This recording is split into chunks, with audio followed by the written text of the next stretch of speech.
سلام میگم به همه دوستان و همراهان عزیز و قدیمی چنل نظم و خوش آمد و خیر مقدم میگم به دوستانی که جدیداً به جمع ما اضافه شدن. امیدوارم هر جای این جهان پهناور که هستید ایام به کام باشه و به سمت اهدافتون در حرکت باشید و چه خوبه که یاد بگیرین در زندگیمون قبل از این که از کسی بخوایم انتقاد بکنیم چند لحظه خودمون رو جای اون فرد بذاریم و با خودمون فکر بکنیم آیا این انتقادی که داریم میکنیم اولا درست هست یا نه و به جز انتقاد کردن سعی بکنیم لحن کلاممون هم شایسته تذکر یا انتقاد باشه، چیزی که متاسفانه این روزها شاهدش هستیم.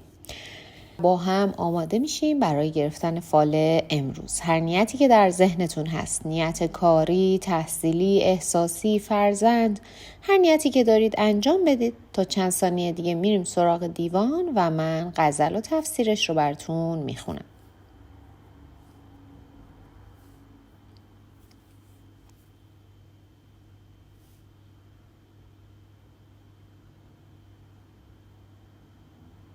خب دوستان، اگر نیت هاتون را انجام دادین با هم ببینیم حافظ امروز چطور ما راهنمایی میکنه. کنون که میدمد از بوستان نسیم بهشت، من و شراب فرح بخش و یار حور سرشت. گدا چرا نزند لاف سلطنت امروز، که خیمه سایه ابر است و بزمگه لب کشت. چمن حکایت اردی بهشت میگوید، نه عاقل است که نسیه خرید و نقد بهشت. به می عمارت دل کن که این جهان خراب، بران سر است که از خاک ما بسازد خشت. وفا مجوی ز دشمن که پرتوی ندهد، چو شمع صومعه افروزی از چراغ کنشت. مکن به نام سیاهی ملامت من مست، که آگه است که تقدیر بر سرش چه نوشت. قدم دریغ مدار از جنازه حافظ، که گرچه غرق گناه است می رود به بهشت.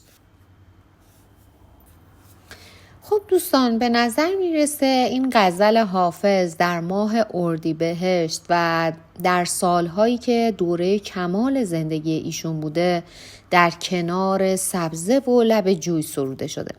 حافظ با شراب و یار خلوت کرده و در این وضع خودش رو مثل پادشاه میبینه. در ادامه از دشمنان بی‌وفا مثل چراغ بی‌پرتو یاد میکنه و در انتهای غزل خاطر نشان میشه که گرچه گناهکار هست اما به بهشت میره. اما در تفسیر این غزل حافظ میگه امید بهبودی و سعادت شما الان مهیا میشه و کارها بر وفق مرادتون پیش میره. پس موقعیت ها رو از دست ندید. موقعیت های مناسب همیشه به دست نمیان و نقد امروز رو به خاطر نسیه فردا از دست نده. از دشمنانتون امید یاری و کمک نداشته باشید که باعث خسارت هایی به شما میشن و از ملالت دیگران چیزی به دست نمیاد و شما از درون و ذات افراد بیخبر هستید. پس بهتر در مورد انسان ها به راحتی و آسانی قضاوت نکنید و در مورد اونها هم تصمیم نگیرید. خیلی جاها به جای بقیه تصمیم نگیرید و در مورد کسانی که پشت سر شما صحبت میکنن، دشمنان شما هستن و حرفهایی میزنن که میدونید صحت نداره و از روی نادانی شاید خیلیاشون باشه، رنجشی به دل نگیرید. فرصت‌های تازه به شما رو میاره به شرط اینکه شما هم عاقلانه تصمیم بگیرید. دوست و دشمنتون رو بشناسید و همونطور که در متن غزل هم گفته شد از دشمنانتون توقع کمک نداشته باشید. همونطور که در بیت سوم حافظ گفته چمن حکایت اردی بهشت میگوید، نه عاقل است که نسیه خرید و نقد بهشت. در اینجا حافظ میگه چمن از زیبایی‌های ماه اردیبهشت خبر میده. پس حالا کسی که نقد رو به نسیه میفروشه عارف نیست بلکه زیانکاره. و منظورش اینه که همونطور که گفته شد نقد امروز رو به خاطر نسیه فردا از دست ندید و موفقیت و خبرهای خوب برای شما در راه هست. دوستانی که نیت احساسی داشتن ممکنه با شخصی ملاقات داشته باشید که متولد اردیبهشت ماه باشه و شما رو در رسیدن به اهدافتون، آرزوهاتون و زندگی مشترک بتونه کمک بکنه. و در بیت 4 هم حافظ گفته به می عمارت دل کن که این جهان خراب بران سر است که از خاک ما بسازد خشت. سرزمین دل رو با نوشیدن باده و می آباد کن که ویران سرای جهان بعد از مرگ ما از پیکر ما خشت می سازه. یعنی در نهایت جسم ما تبدیل به خاک میشه و از این خاک خشت و گل ساخته میشه. منظورش این هست که از لحظه لحظه زندگیتون لذت ببرید، دم رو غنیمت بدونید. سعی کنید زندگی رو به خودتون و اطرافیانتون سخت نگیرید. از وسواس و بدگمانی و بدبینی چیزی به دست نمیارید، بلکه فقط برای شما غم و ناراحتی به همراه داره.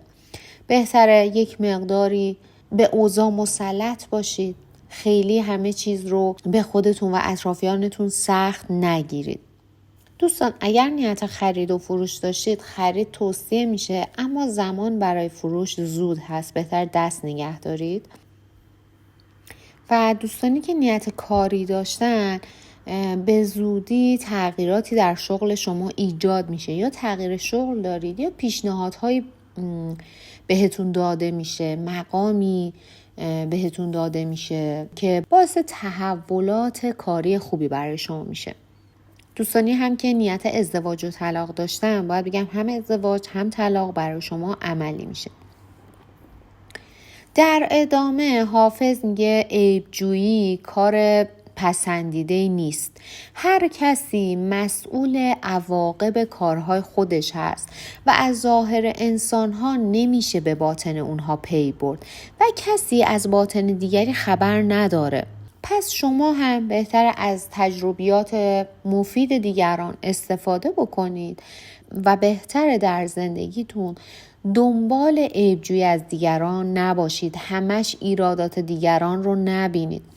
اگر بخواید اینطور رفتار کنید رفته رفته خوبی‌های اطرافیانتون رو نمی‌بینید و تنها چیزی که از اطرافیانتون به چشم شما میاد فقط نقاط ضعف و نقاط منفی اونها هست و یه جایی میرسید می‌بینید اصلا نمیتونید با کسی ارتباط برقرار بکنید.